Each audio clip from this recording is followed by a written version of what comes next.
BJP కీలక నేత దారుణ హత్య జరిగింది. సీఎం అభ్యర్థి సువేందు అధికారి పిఏ పైన కాల్పులు జరిపారు. పాయింట్ బ్లాంక్ లోనే 4 రౌండ్లు కాల్పులు జరిపారు.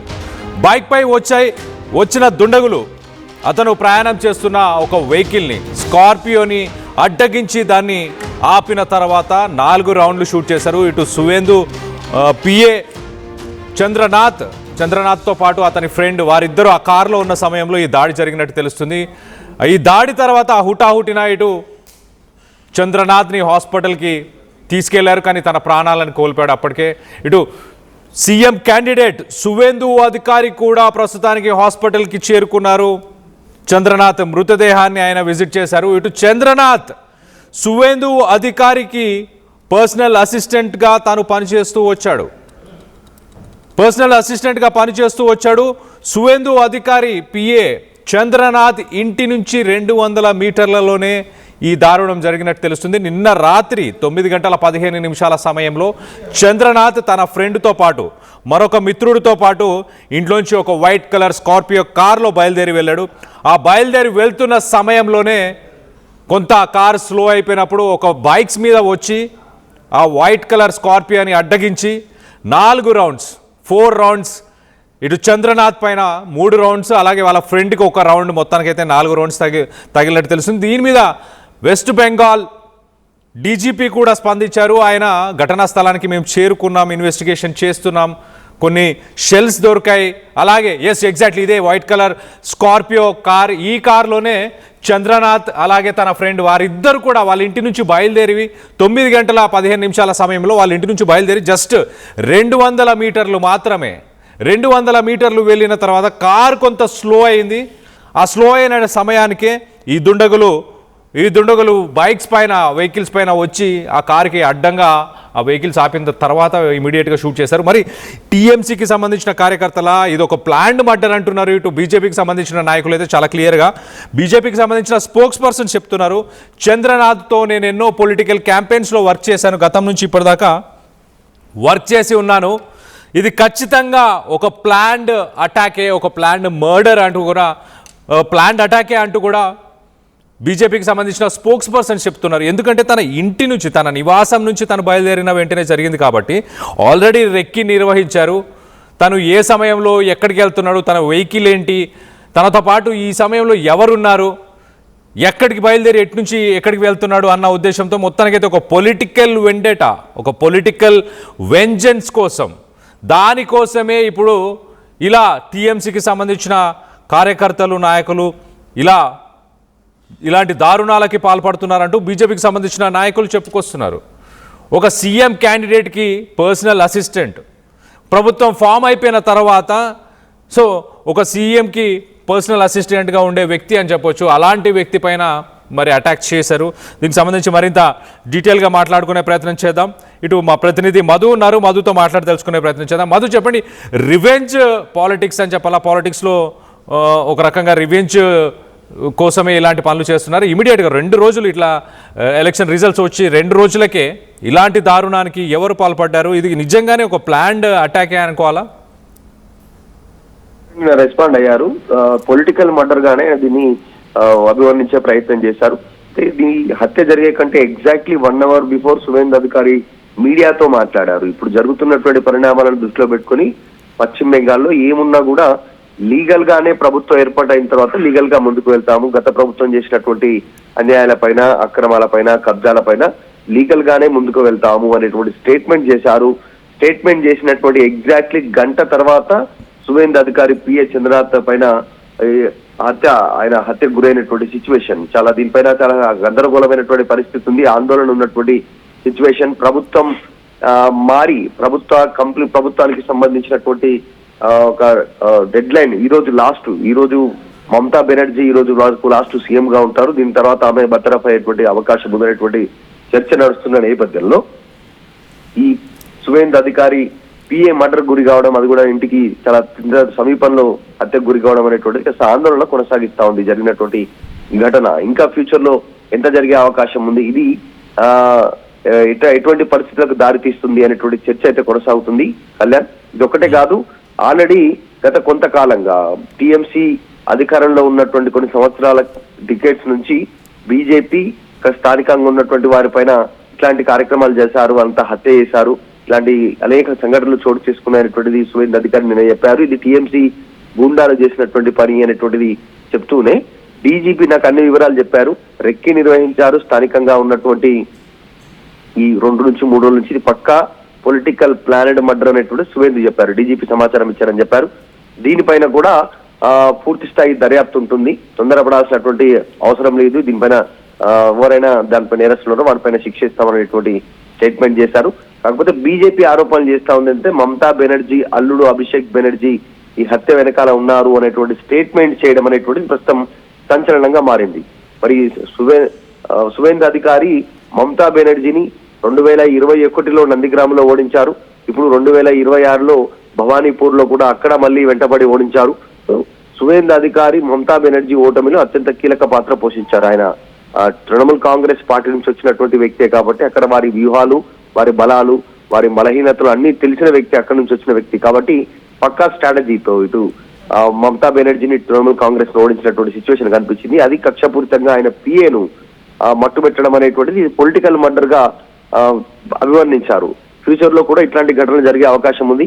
ఈ రోజు వరకు పశ్చిమ బెంగాల్ అసెంబ్లీ గడువు ముగుస్తుంది, అంటే ఈ రోజు వరకు కూడా మమతా బెనర్జీ ముఖ్యమంత్రిగానే కొనసాగుతున్నారు. కాబట్టి దీని తర్వాత నెక్స్ట్ ఫర్దర్ గా ఎట్లాంటి స్టెప్స్ ఉంటాయి, ఏమేమి చర్యలు ఉంటాయి అనేటువంటి తేలే అవకాశం ఉంది. సువేందు అధికారి నెంబర్ 1 ఫస్ట్ రోలో ఉన్నారు ముఖ్యమంత్రి రేస్ లో. ఎందుకంటే మమతా బెనర్జీని పదే పదే కంటిన్యూగా ఆమెను కార్నర్ చేయడము, ఓడించడము, ప్రజల్లో ఆమెను పరిచయం చేయడంలో సువేంద్ర అధికారి ముందున్నారు. దాదాపు బీజేపీ కూడా సువేంద్ర అధికారిని ముఖ్యమంత్రి అభ్యర్థిగా ప్రకటన చేసే అవకాశం ఉంది అఫీషియల్ గా. కాబట్టి దీనిపైన కాస్త చర్చ కొనసాగుతా ఉంది. బీజేపీ గెలిచినా బీజేపీ ముఖ్యమంత్రి అభ్యర్థి పిఏ హత్యకు గురి కావడం అనేటువంటిది సంచలనంగా మారింది ప్రస్తుతం పశ్చిమ బెంగాల్లో. రైట్ మధు, ఒక పక్కన మమతా బెనర్జీ నేను ఈ పదవికి రాజీనామా చెయ్యను, ఇక్కడ ఎలక్షన్స్లో రిగ్గింగ్ చేశారు, ఒక లోటుపాటు ఖచ్చితంగా ఉంది, ఎస్ఐఆర్ ద్వారా 90 లక్షల ఓట్లని తొలగించారు, ఇదంతా నా పైన జరుగుతున్న కుట్ర, కేంద్ర బలగాలన్నీ కలిసి చేస్తున్న కుట్ర అంటూ మమతా బెనర్జీ మాట్లాడుతున్న మాటలను ఎలా చూడాలి? దానికి సంబంధించి పర్యవసాలు ఏమైనా ఉండే అవకాశం ఉంది? ఇవాళతో అసెంబ్లీ గడువు ముగియబోతుంది కాబట్టి ఎలాంటి స్టెప్ తీసుకునే, అంటే డైరెక్ట్గా డిజాల్వ్ అయిపోతుంది, బట్ స్టిల్ మమతా బెనర్జీ ఎలాంటి స్టెప్ తీసుకునే అవకాశం ఉంది? గవర్నమెంట్ ఎలాంటి స్టెప్ తీసుకునే అవకాశం ఉంది? యాక్చువల్లీ పశ్చిమ బెంగాల్లో పూర్తి స్థాయిలో ప్రజల్లో వ్యతిరేకత ఉంది తృణమూల్ కాంగ్రెస్ ప్రభుత్వం పైన, మమతా బెనర్జీ పైన. అది నిగూఢంగా లోపల మొన్నటి వరకు బయటికి చెప్పడానికి భయపడినటువంటి ఒక వర్గం, హిందూ వర్గం అంతా కూడా బయటికి చెప్పలేకపోయారు. మీరు ఎవరికి వైపు ఉన్నారు, ఎవరికి ఓటేశారంటే కూడా సర్వేలలో కూడా వాళ్ళు పూర్తి స్థాయిలో బయటికి చెప్పలేటువంటి సిచ్యువేషన్ కనిపించింది. కానీ ఈసారి మాత్రం వాళ్ళు జరిగినటువంటి ప్రచారం, సువేందు అధికారి విషయంలో కానీ, నరేంద్ర మోదీ చేసినటువంటి ప్రచారం కానీ, సో తృణమూల్ కాంగ్రెస్ పార్టీకి సంబంధించినటువంటి కొన్ని అరాచకాల విషయంలో బయటకు వచ్చి స్వతంత్రంగా ఓటేశారు అనేటువంటి చర్చ జరిగింది.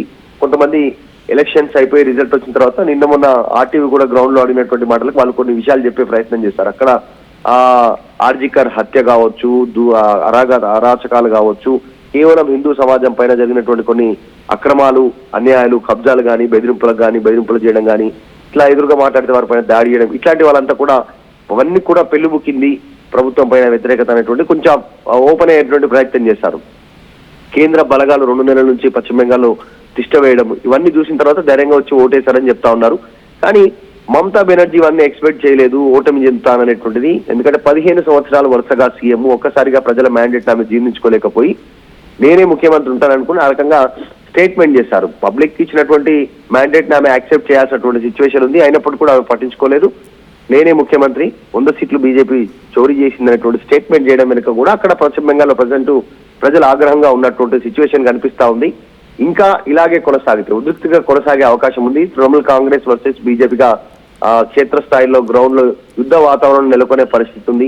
తృణమూల్ కాంగ్రెస్ కి 1 సైడెడ్ గా ముస్లింస్ ఓట్లేశారు, బీజేపీకి 1 సైడెడ్ గా హిందువులని ఓట్లేసినటువంటి సిచ్యువేషన్ అయితే చాలా గ్రౌండ్ లో చాలా క్లియర్ గా కనిపించింది. ఇది మరింత ఉద్రిక్తంగా మారొద్దు అనుకుంటే మాత్రం గవర్నర్ ఇన్వాల్వ్ అవుతారు. బీజేపీ ప్రభుత్వ ఆహ్వానానికి బీజేపీ ఏర్పాటు చేస్తున్న బీజేపీకి ఆహ్వానం పలుకుతారు. సో ఆటోమేటిక్ గా జరిగిపోయేటువంటి ప్రక్రియ దాంట్లో ఇబ్బంది ఏం లేదు, పూర్తి మెజార్టీ ఉంది బీజేపీకి. ఇన్ని డికేట్స్ లో గతంలో కాంగ్రెస్, సిపిఐఎం, తృణమూల్ కాంగ్రెస్ ఇన్ని సంవత్సరాల తర్వాత స్వాతంత్రం వచ్చిన తర్వాత ఫస్ట్ టైం ఒక బీజేపీ అక్కడ ప్రభుత్వం ఏర్పాటు చేసినటువంటి పరిస్థితి ఉంది. కాబట్టి కాస్త ఉద్రిక్త పరిస్థితులు ఉన్నాయి. ఇన్ని సంవత్సరాల నుంచి అణిచివేయబడ్డటువంటి వారంతా కూడా ఈసారి బయట ఫ్రీగా తిరిగేటువంటి సిచ్యువేషన్ ఉంటుంది. వాళ్ళు ఎదురు తిరిగే అవకాశం ఉంటుంది అనేటువంటిది ఈ హత్య ప్లాన్ ఉండొచ్చు. అందులో భాగంగానే సువేందు అధికారి ముఖ్యమంత్రి అభ్యర్థి పొలిటికల్ మర్డర్ గా ఆయన అభివర్ణించారు. ఏం జరుగుతుందో చూడాలి. సో మమతనైతే ఖచ్చితంగా ఆమె టర్మ్ కంప్లీట్ అయిపోయిన తర్వాత కొత్తగా బీజేపీ అభ్యర్థిని ప్రమాణ స్వీకారానికి పిలిచేటువంటి అవకాశం ఉంది గవర్నర్ అయితే. ఇట్లాంటి ఉద్రిక్త పరిస్థితుల్లో ఈ హత్య చోటు చేసుకోవడం సువేందు అధికారి పిఏ అనేటువంటి కాస్త ఆందోళన ఉంది. Right Madhu, thanks for the latest update. మొత్తం మీద పశ్చిమ బెంగాల్లో హై టెన్షన్ వాతావరణం నెలకొని ఉంది. సువేందు అధికారి ఒక సీఎం క్యాండిడేట్, రేపో మాపో సీఎం అవుతున్న వ్యక్తికి సంబంధించిన పర్సనల్ అసిస్టెంట్, ఎంతో కాలంగా తనతో పాటు పనిచేసిన ఆ పిఏ చంద్రనాథ్ని తన ఇంటి దగ్గరనే 200 మీటర్ల దగ్గరలోనే కొంతమంది గుర్తు తెలియని దుండగులు బైక్ పైన వచ్చి తన కార్ని అడ్డగించి, దాని తర్వాత కార్ని అడ్డగించి 4 రౌండ్స్ ఆ వైట్ కలర్ స్కార్పియోలో ఉన్న ఆ సమయంలో 4 రౌండ్స్ అతనిపై ఆ 4 రౌండ్స్తో కాల్చడం జరిగింది. ఆ 4 రౌండ్స్లో 3 రౌండ్స్ చంద్రనాథ్కి తగులుకున్నాయి. మొత్తానికైతే హాస్పిటల్కి తీసుకెళ్ళినా తను చనిపోవడం జరిగింది. సువేందు అధికారి కూడా హాస్పిటల్ని విజిట్ చేశారు. ప్రస్తుతానికి సువేందు అధికారి చంద్రనాథ్తో పాటు మరొక వ్యక్తి బుద్ధాదేవ్ అనే తన ఫ్రెండ్, చంద్రనాథ్ ఫ్రెండ్, ఆ పిఏకి సంబంధించిన ఫ్రెండ్ అని చెప్పొచ్చు, ఆ ఫ్రెండ్ కూడా ప్రస్తుతానికి గాయాల పాలైనట్టు తెలుస్తుంది. దీని మీద సువేందు అధికారి స్పందించారు. ఆయన హాస్పిటల్కి వెళ్ళి విజిట్ చేసి మాట్లాడిన తర్వాత, చూసిన తర్వాత ఇటు మీడియాని ఉద్దేశించి, కార్యకర్తలను ఉద్దేశించి చాలా క్లియర్గా మాట్లాడుతూ ఏం చెప్తున్నారంటే, ఎవరు కూడా అవాంఛనీయ ఘటనలకు పాల్పడకూడదు, ఎవరు కూడా శాంతి భద్రత మెయింటైన్ చేయాలి పార్టీకి సంబంధించిన కార్యకర్తలందరూ అంటూ ఆయన చెప్పుకొచ్చారు. ఏదైతే ఈ ఘటన జరిగిందో చాలా విషాదకరమైన ఒక ఘటన ఇది అంటూ కూడా ఆయన చెప్పుకొచ్చారు. ఖచ్చితంగా దీనిపైన ఎవరైతే వ్యక్తులు చేశారో దానికి సంబంధించిన విజువల్స్ ఎగ్జాక్ట్లీ ఆ హాస్పిటల్కి చేరుకుంటున్న ఆ విజువల్స్ని చూడొచ్చు. సువేందు అధికారి చంద్రనాథ్ తన పిఏ చనిపోవడము, ఆ పిఏకి సంబంధించి ఆ మృతదేహాన్ని చూడడానికి ఘటనా స్థలానికి కూడా ఆ సీఎం క్యాండిడేట్ వెళ్ళిన విజువల్స్ని మనం చూస్తున్నాం, మనం చూడొచ్చు. ఎగ్జాక్ట్లీ ఎస్, సువేందు అధికారి అక్కడికి చేరుకున్నారు. తన పిఏ ఎలా చనిపోయాడు ఏంటి అని పోలీసు డీజీపీతో కూడా మాట్లాడి తెలుసుకున్నట్టు తెలుస్తుంది. ఎన్ని రౌండ్స్ కాల్చారు, ఎక్కడి నుంచి వచ్చారు ఆ వ్యక్తులు, వాళ్ళని ప్రస్తుతానికి సీసీటీవీ ఫుటేజ్లన్నీ పరిశీలిస్తున్నట్టు తెలుస్తుంది. పరిశీలించి వాళ్ళని పట్టుకునే ప్రయత్నం చేస్తామంటూ చెప్పుకొస్తున్నారు. దానికి సంబంధించిన విజువల్స్ మనం చూస్తున్నాం, చూడొచ్చు.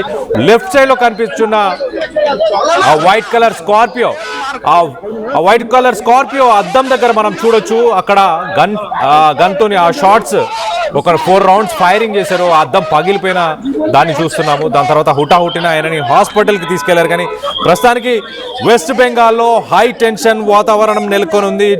నిన్న మొన్న గడిచిన 2 రోజుల్లో మనం చూస్తే ముగ్గురు టీఎంసీ